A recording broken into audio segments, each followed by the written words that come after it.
Three, two, one.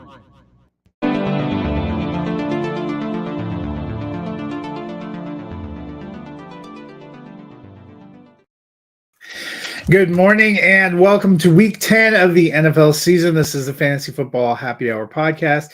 I'm Matt and I will be taking you through your week 10 preview. This morning, football is already underway. Again, this is the fifth and final of the international start games. This one featuring the Colts at the Patriots. It's currently just underway in the first quarter in Germany. It is almost the end of the first quarter, actually, and the Colts are leading 7-3. Be curious to see if the Patriots can rally and get a win. But before we dive into the rest of the week, let's take a minute and look back at the Thursday night game.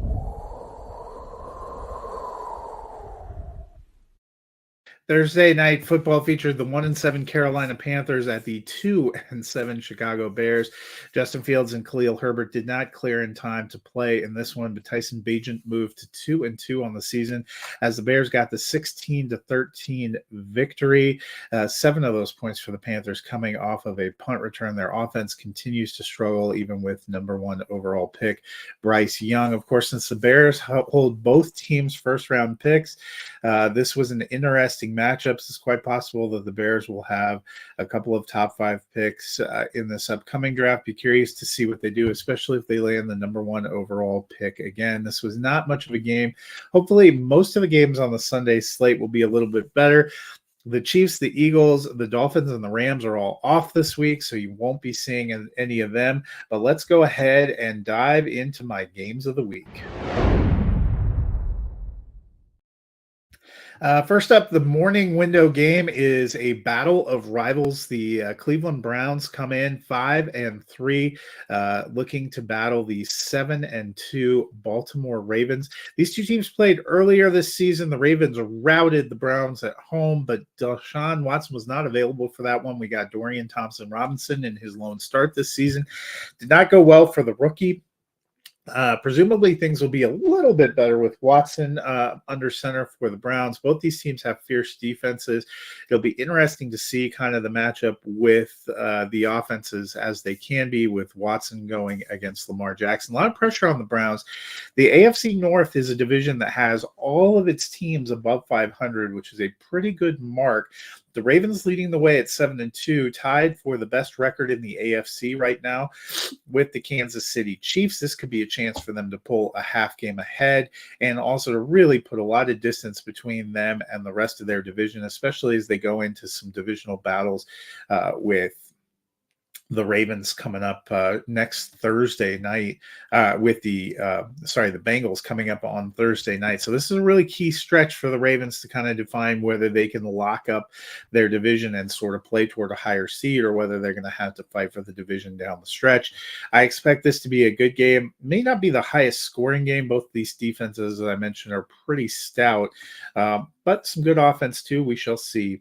In the afternoon window, not a lot of incredible games. I like this one the best. The Detroit Lions, 6-2, coming off their bye, heading into battle the Chargers, who are finally back to 4-4. They've been alternating, 2 losses, 2 wins, 2 losses, 2 wins.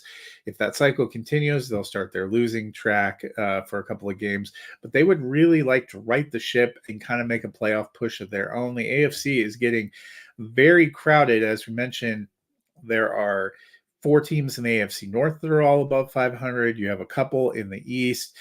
You have the Jets there at 4-4, kind of trying to fight their way back. You have a couple of teams making things interesting in the AFC South too, including the Texans, who are right there around 4-4.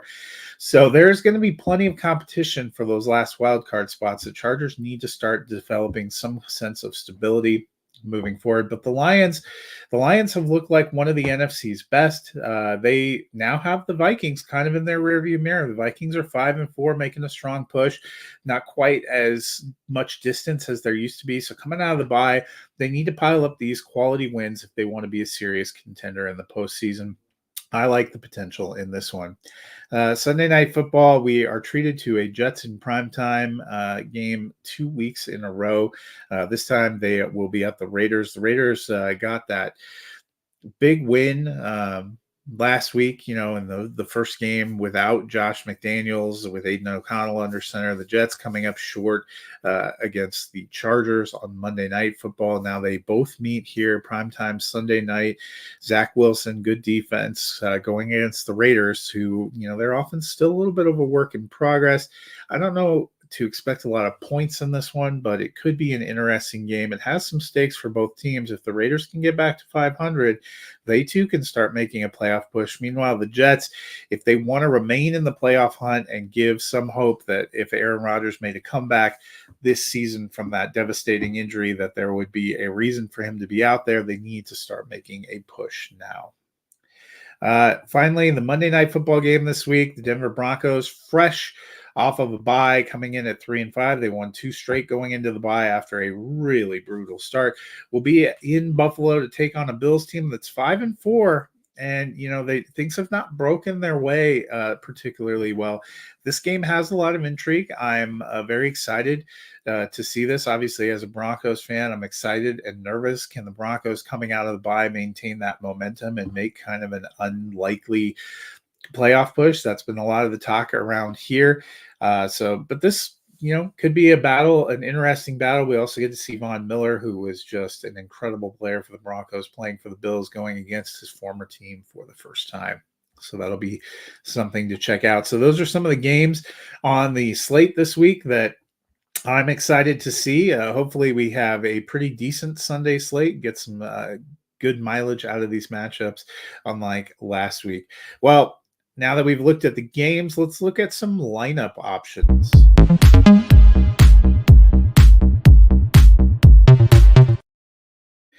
Going into my sit starts of the week, and I will tee it up at quarterback first. And the first quarterback I want to look at is I am starting Jared Goff.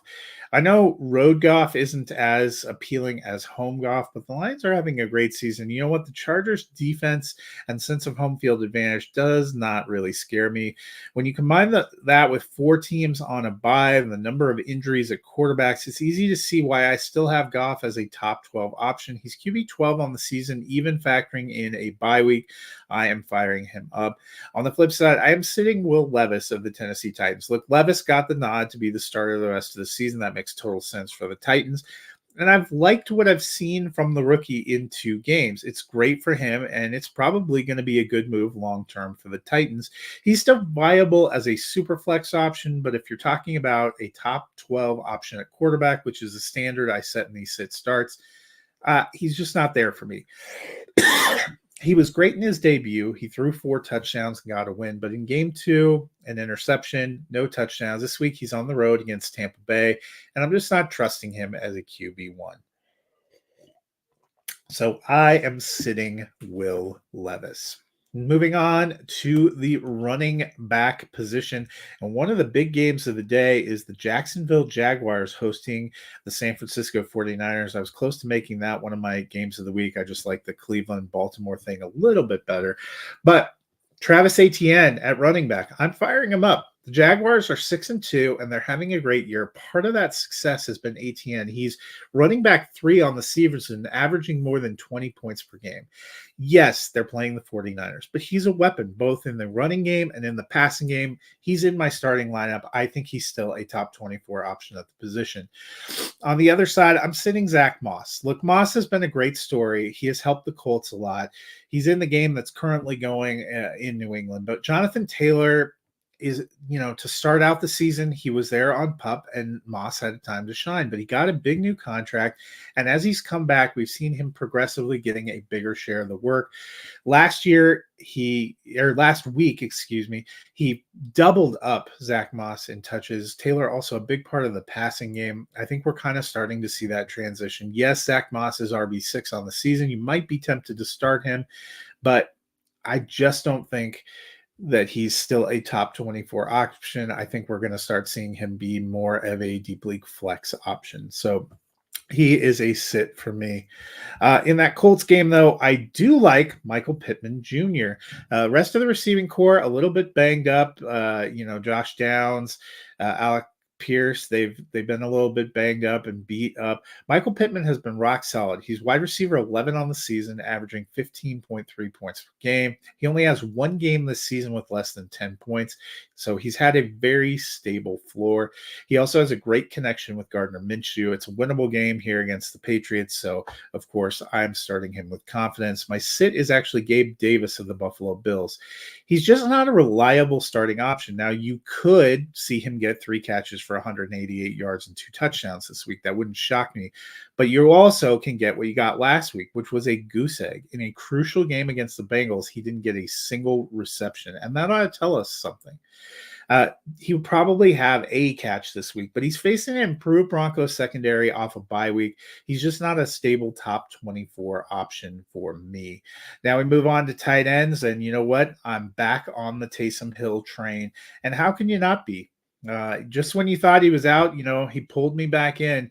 That old Michael Corleone gem coming back here as we look at tight ends. Hill has found a great role in New Orleans, and he's become that team's version of something of a Christian McCaffrey. Last game, he led the team in rushing. He caught a touchdown pass. He threw a touchdown pass. He's a jack of all trades and providing all of his points at a tough position in tight end. He's tight end 11 on the season, but he has 12 or more points in his last 4 games, including 20 or more points in the last 2 games. This is a big game on the road with all the drama that happened with Michael Thomas. I think he's really a stay away. This is a very important game for both the Saints and the Vikings as they meet today. And so I think they will lean on Taysom Hill. I like him. I'm firing him up. Gerald Everett. He's my sit. Gerald Everett, the Los Angeles Chargers. He seemed like a trendy tight end 1 option going into the season, high volume offense, a offensive coordinator that knows how to use tight ends. But, he's just tight end 25 on the season. He's averaging just over 7 points per game, but fellow tight end Donald Parham has been more of the tight end that's getting the red zone looks. Everett has talent, and he's in a good offense, but he doesn't have a consistent share. Even with all the wide receiver injuries, he is a sit for me. So that is a look at all my lineup options there. Hopefully things go well for you this week, but I'm going to wrap up as I typically do, looking at my picks against the spread. And let me tell you, last week, not my best week. 4-10 dropped me to 68-68. I did not start off hot on Thursday night. I took the Bears -3.5, and you know what? They only won by 3. So I am 68-69 on the season, hoping to get back above 500. In the game that's currently going, I took the Colts -2.5. I think they're just better than the Patriots. We have the Houston Texans at the Cincinnati Bengals. I took the Texans +6.5. I think the Bengals will get the victory, but I like the Texans and their young upstart offense to keep things close. Saints at the Minnesota Vikings. I took the Saints -2.5. I think the Saints are just a little bit of a better team. We have the Green Bay Packers at the Pittsburgh Steelers. I took the Steelers -3.5. Green Bay's offense has not been consistent enough for me. I know the Steelers are not huge scorers, but I think they can get at least a 4-point win at home. Tennessee Titans at the Tampa Bay Buccaneers. You know what? I took the Buccaneers +1.5. I actually picked the Buccaneers for the outright victors. I think the Buccaneers are a little bit better team and they have a little bit more to play for. Toughest game for me to pick this week was San Francisco 49ers at the Jacksonville Jaguars. 49ers coming off a bye, so are the Jags. 49ers lost 3 straight going into the bye. Really can't afford to lose a 4th, but you know what? I think they might. I took the Jaguars +2.5. I took them as straight up winners as well. Cleveland Browns at the Baltimore Ravens. I took the Ravens -5.5. It seems like a lot of points, scared me a little bit, but the Ravens have just been so good. Next up, the Atlanta Falcons at the Arizona Cardinals. I know Kyler Murray's back, but I took the Falcons -1.5. I just don't think that Cardinals team is great. Detroit Lions at the Los Angeles Chargers. I mentioned this one earlier. I took the Lions -1.5. I like them here. Next up, Dallas Cowboys hosting the New York Giants. Biggest spread of the week, -16.5. That is a huge spread. But the Giants starting Tommy DeVito, they lost 40-0 with Daniel Jones. I'm taking the Cowboys -6.5. Seahawks at home against the Commanders, -6.5. I am taking the Seahawks. Sunday Night Football, this was another tough one for me. Jets minus 1.5. I took the Jets. I just like that defense. I think the Raiders may have a little bit more of a letdown here in week 2. And then Monday Night Football, Broncos are plus 7.5. I'm sorry, I took my team. I also took them as the straight up victories. Just when I thought I was out, they also pulled me back in. I'm starting to be a believer again. Well, that's a wrap on the look at week 10 in the NFL season. Before I get out of here, I will end with the movie corner.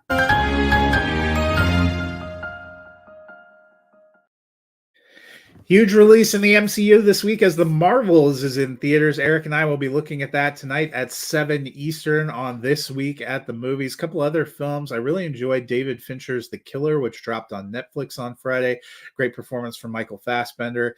A movie that I really enjoyed. It landed up in my top 10. I think that's worth checking out. Another good theatrical release, Alexander Payne's The Holdover, starring Paul Giamatti, also dropped in theaters.